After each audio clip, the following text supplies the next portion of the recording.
What is up everyone, welcome back to a brand new video on Lex Selects. Today it is the second episode of the transfer show of the 22-23 season. I'm telling you this, the transfers so far have gone a little bit slow, but the rumours part of it has really started to take shape. I'm glad I've waited till this day because there have been some new rumours which I think are really going to make things a little bit exciting as well. If you guys like what you want to see more transfer shows and want it to be a weekly thing, please give the video a like. It does tremendously help the channel. The same for 20 likes, it'll be terrifically appreciated. Please also hit the subscribe button, as that would really help the channel as well. And please also share this channel to as many people as you can, all of that helps too. But without any further ado, let's get straight into it and talk about the latest transfers and the latest rumours.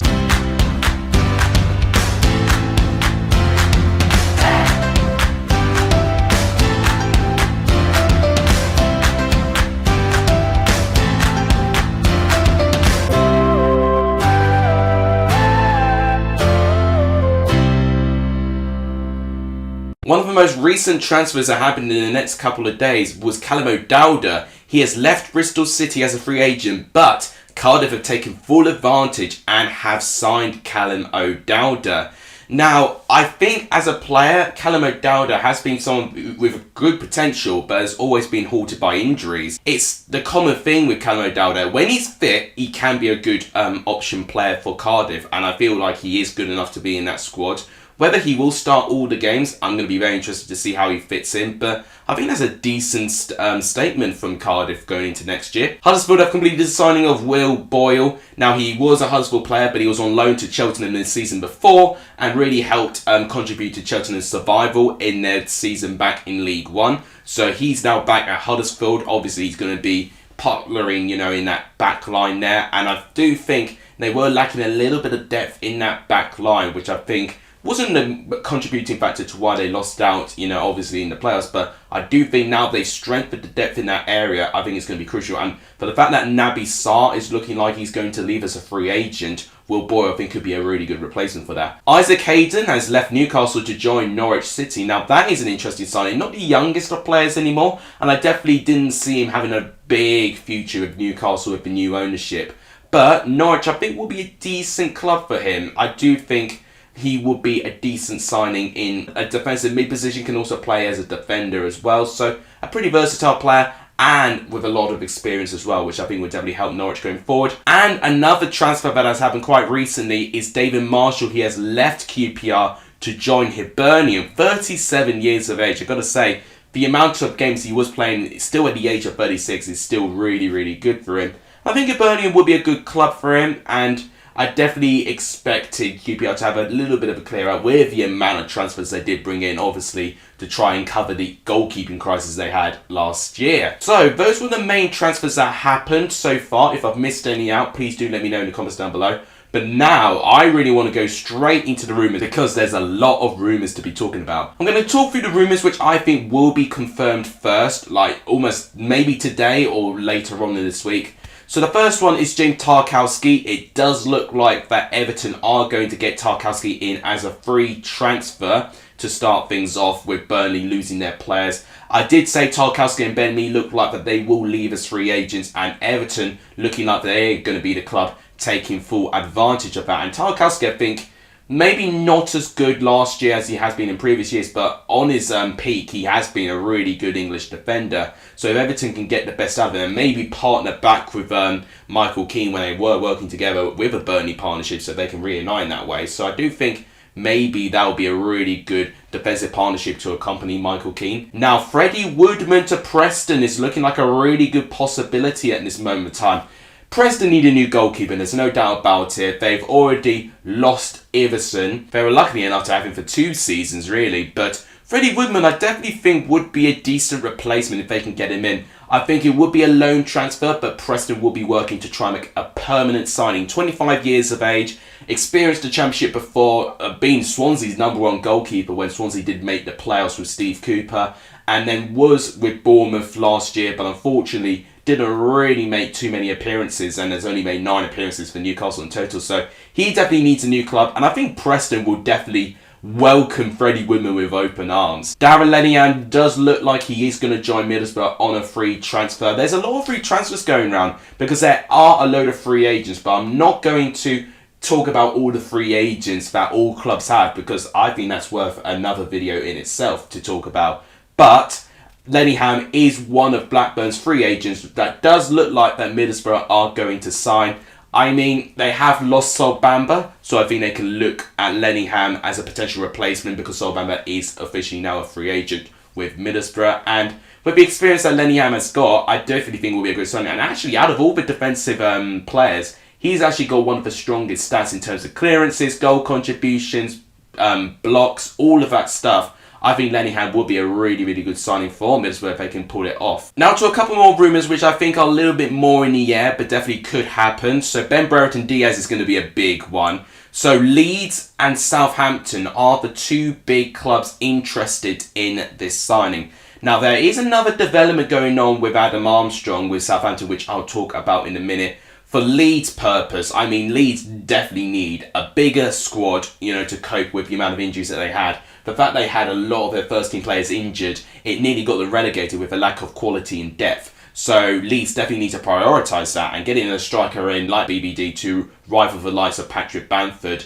I definitely think would be a really good signing for Leeds United. And Southampton right now, definitely going forward, if they can't keep Broyo, for instance, or let's say they do lose Adam Armstrong to a loan deal, then Ben Brereton Diaz will undoubtedly be a decent replacement, but I still question whether he can cut it at Premier League level. It sounds weird for me to say that with the amount of goals he has scored this year, but in the first half of the season, he was fantastic. The second half of the season, he was barely there, like a ghost almost. And for a Premier League season, if you have a one bad form, it's a lot more difficult to try and pick your form up. But I definitely think he deserves his chance there. Ozan Tufan looks like that he could leave Fenerbahce to join Hull City. Now, Hull have been linked with an abundance of players. Obviously, with the new ownership and with a manager like Shorta Adavazi, he is going to attract players from the Turkish leagues and all of that. And Tufan is one of those players. Definitely think will be a good option if Hull City can put that over the line there. Coventry have got a couple of players linked away. There was some really strong rumours about Gustavo Hamer going to Brighton, but they've calmed down a little bit. But one rumour that is really starting to be a little bit more obvious is Callum O'Hare. Looks like that Spurs are very interested of bringing this guy in. So Callum O'Hare definitely as a creative player has been so important for Coventry's season, just filling in. I mean, sometimes could even play the number 10, can go out wide as well. He runs all around, the final third of the pitch. He makes this team tick going forward. And I do think Coventry will not really appreciate him leaving the club at their really good stage right now. If they're looking like the Coventry are going on an upwards trajectory, and if they lose a crucial player like Cam O'Hare, it definitely would feel that progress will be halted. So Coventry, I think, will have to be trying their hardest to keep all their players in. One of the biggest rumours, of course, is Gareth Bale. Is he going to be a Cardiff City player? I mean, one thing that happened this week after my last transfer show is that Wales have secured their first World Cup qualification for the first time in 64 years, which is unbelievable for Wales, and congratulations to them for beating Ukraine in the final. But Gareth Bale made it clear that he definitely does want some football. But Real Madrid looking like they will let him go. And if he does want to stay with his heart's content and stay in Wales, where's he going to go? Swansea or Cardiff? Cardiff having the strongest links right now. And I tell you what, if he is in the Championship, it will be a lot of fun to see how Gareth Bale thrives. It will remind me a little bit of when Wayne Rooney was briefly at Derby.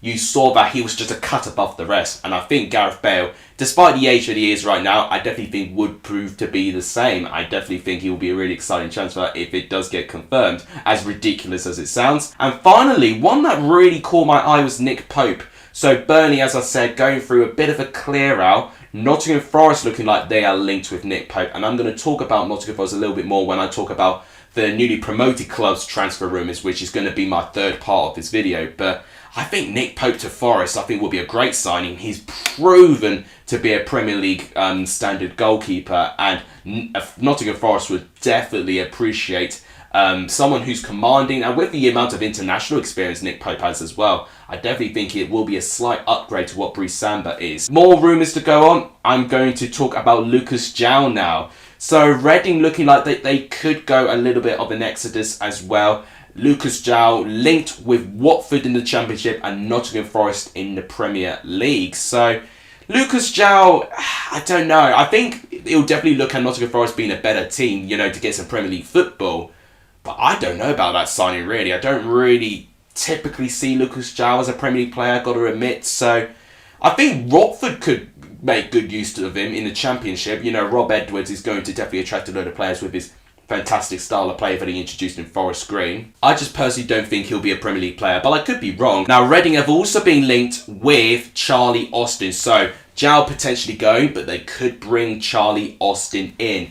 What would you make about a replacement, Reading fans? João out and Charlie Austin in. Would you personally take that? I mean, I think João's got more years in him than Charlie Austin has.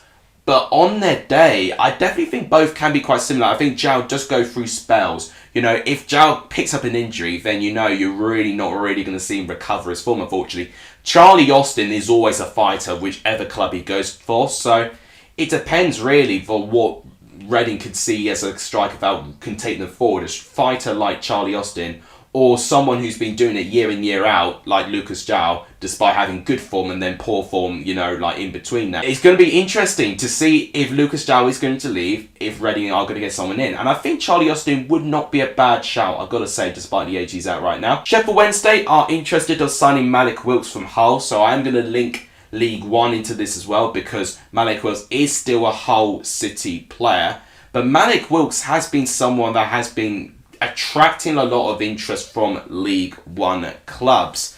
And I definitely think Sheffield Wednesday, if they can pull this off, I definitely think would be a really, really good signing for the Sheffield Wednesday team, who will be looking at this season as a season that it's really now or never for them to really try and get out of League One, because the competitiveness is just going up every single year, and it becomes more of a chore and a challenge to get your team out of there. Now, Josh Tymon of Stoke City has been linked with Rangers, and we're talking about like a $6 million, transfer offer there. And potentially, I think Tymon, if he definitely does want to challenge himself, I think Rangers would be a decent opportunity for that. But at this moment of time, Josh Tymon is actually one of the most potential, youthful players that Stoke City has to offer. So they've got to be very, very careful with that, Stoke. They've got to make sure they definitely continue to reinvest, because I think what they've been guilty of in the past is that they let players go, but they don't naturally replace all that quickly, or necessarily with the best of quality. I think Stoke more than ever this year, especially with the standards that they've got, they've got to be very, very careful how they approach the transfer window. Now, one transfer I think will happen, which I didn't talk about at the start, is Kane Wilson. You may have heard of him. Forest Green Rovers player in League 2. Bristol City look like that they are going to complete the deal on a free transfer. He made 13 assists in League 2 last season as a wide player. And I tell you what, Bristol City can make those 3 transfers in within the first day of the transfer window officially opening. Bristol City have made some very early business, and they tend to have really good business at the start. They really just got to now make sure they have the right fundamentals to let those players suit within the style of the play. But I think Kane Wilson would be a great fit in the Championship, and I think Bristol City would be decent for that. But we've also got players from Bristol City linked with moves away. Stoke City are looking like they are linked with Thomas Callis right now. And Bristol City and Stoke, I've got a bit of an interesting competition they have, because apparently both are head-to-head in trying to sign Andy Rina-Motta too. So we definitely could see a bit of a rivalry going round between Bristol City and Stoke with their transfer business. Both are thinking quite similarly, and both will want to be using those transfers to really boost their seasons up the table, because both would look at their last season being quite disappointing ones. Another interesting rumour is on Daniel Ayala. I do expect him to leave, but interestingly, he's linked with Granada, who've recently been relegated to the Segunda Division in La Liga. And he would be reunited with former manager Aitor Karanka when they were both working together in Middlesbrough, which I think would be a very interesting reunion there. But I'm personally surprised Karanka, as it stands, is still being given the job for Granada. They've spent, I say, a good 5-6 seasons in the first division, in the Liga, and since he's come in, he's got them relegated on the final day of the season. So maybe they'll keep him on and, get him in a transfer window to get some players in, but I'm personally surprised that Granada has still kept Aitor Karanka in their ranks. Another interesting rumour is Lyndon Gooch. Preston and Swansea especially have been linked with him. I think Swansea may be a little bit more likely to get Lyndon Gooch in. Quite a few of their free agents now are in their attacking and wide positions, and I think Lyndon Gooch, if they can get him in, I definitely think Swansea will start reviving the depth that they had in their squad. But Preston, I think, would be in dire need of a winger as well. You know, their squad right now, they definitely want to be improving the position that they found themselves. Ryan, though, will definitely be wanting to push this Preston team for a top half finish, and I think Lyndon Gooch will be a really good statement signing. Sunderland, with going just back up to the Championship, they are going to be linked with a lot of their players who moves away, and Lyndon Gooch will be a crucial player if they do lose him, but he's always been a contract rebellion, really, so it's always quite difficult to keep Lyndon Gooch on in that time there. So Sunderland have got to make sure they've got a recruitment strategy in case they do let a lot of their players go. One interesting rumour is on Cameron Archer. Rangers, Watford and Middlesbrough, and of course Preston, are linked with Cameron Archer. He has recently scored, actually, in the England youth squad, so fair play to Cameron Archer getting on the score sheet there. His season's just getting better and better there. Back in Aston Villa, of course, but obviously he'd be wanting first team football. Rangers, Watford, Middlesbrough linked with him alongside with Preston, who had him on loan last year. So Preston have got a really tough competition on their hands. It's going to be an interesting saga to see where Cameron Archer is going to go, because undoubtedly he'll be a talented player next year, and whoever gets him will be really lucky. And finally, with the current Championship players, one of the biggest rumours is on Adam Armstrong. I mentioned it near the start of my video. But Middlesbrough are in talks of getting Adam Armstrong on a loan deal. Now that, I think, if they can get him on loan, will be a really good signing. I know last year he's not had a really good season in the Premier League, but if he replicates what he did with Blackburn before he moved to the Premier League, Middlesbrough are looking very scary if they can really pull this deal off. As I said previously, Southampton have been linked with Brent Brereton Diaz, so maybe they can look at him as a replacement for Armstrong for like a loan spell if both parties are going to go differently there. So I've got to say, Middlesbrough would really like that signing if they can get it off. And I think Adam Armstrong does need to take a step back to the Championship, so I'd be interested as a neutral fan as well. Finally, I'm going to talk about the newly promoted clubs, Nottingham Forest and of course Fulham and Bournemouth as well, for some rumours. I've got not many rumours, but there's a couple there. Forest have been linked with a move with Adam Zorgan there. He's Belgian-based midfielder there. So I definitely think in a midfield position where there's a lot of competition already, I think will be interesting. But one of the things I wanted to talk about with Brice Samba. What's going on with Brice Samba, ladies and gentlemen? I mean, right now, it's looking like he's not going to extend his contract. I think Brice Samba wants a bigger money deal on his contract. And right now, as it stands, it looks like he will be leaving the club. And that's quite shocking considering Forest have now been promoted to the Premier League, and Brice Samba all of a sudden is pulling that on them. I don't know if he feels like his value should go up with his penalty performance in the semi-final against Sheffield United, but even with that, it's not a really good mentality to let your team down like that.